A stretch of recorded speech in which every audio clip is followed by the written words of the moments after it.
what stops us making that follow-up call is sometimes it's a bit uncomfortable. I'm a bit scared of that feeling.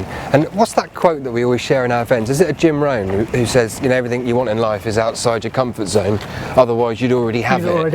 And like, it is a bit uncomfortable having to ring strangers and ask them stuff, and you know, ask them questions, ask them if they want to buy your products or services. It feels a bit uncomfortable. I don't like that feeling, but we've got to get to like it. And you know what? The more you do it, the more you start to enjoy it. And I think that, for me, we're kind of linked to that, not getting out and speaking to enough people. You know. There's one last one from me. That's when you first start, you will get a huge amount of advice. Huge amount of advice. I remember when I first started, there was two particular guys. One said, the only way for you to get business is to ring people, make phone calls, and cold call.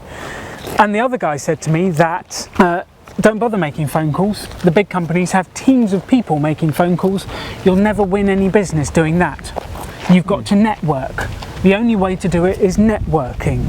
So complete opposite advice. Both said don't do what the other did, and both were quite successful at what they did. Quite successful. So I was then a bit paralysed about what to do. And you always get competing advice about what works for people and what doesn't work for people. And actually it's about finding your own way. Your own way of doing it. And there is some merit in the fact that if you don't make phone calls, stuff doesn't happen. There's also a huge amount of merit in networking, but it's not the only way. You'll find some people who win all their business online, some people who win all their business this way. You've got to find what's comfortable for you. And it's not always about taking the hard and fast advice. It's about finding the way it works for you and committing 100% to it. The thing that's been on my mind is about playing with the hand that you've been dealt and accepting that, or actually saying, you know what, I want to exchange my cards. Let me explain what I mean. So when I play top trumps with my lad, he always has a look at the deck of the cards before we play. Doesn't shuffle them. He selects which ones he's going to get, and then he gives me the rubbish cards, right? And I take these cards, and because it's my boy, you know, I play with this hand, and I accept that that's the hand I'm dealt. And the first few mistakes that I've made were that the hand that I was dealt, I thought that was everything I needed to be successful with my business projects.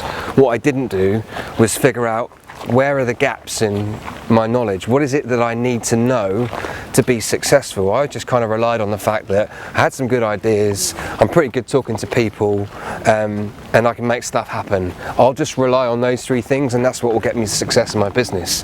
What I should have done was actually look at all of the things that I needed to be successful. What is it, the attributes of the most successful entrepreneurs? What do they have?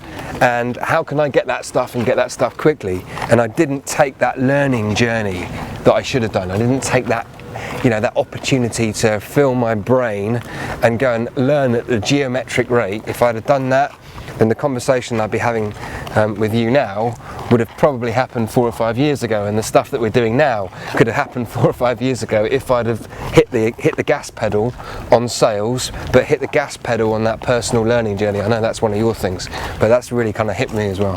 And I would never ever accept the hand you're dealt with. The hand you're dealt with is not what you've got to play with. What you've got to play with is the entire plethora of options in the world. You can do anything if you learn it, if you put energy into it, and if you put effort into it. And I think Simon's exactly right. Change the hand you're dealt with. Take a new hand. Play a new game. Yes. Change the game. You don't even have to play their game. Play a new game. Don't play top trumps with a 7-year-old, if I was going to summarise that, because they'll always win.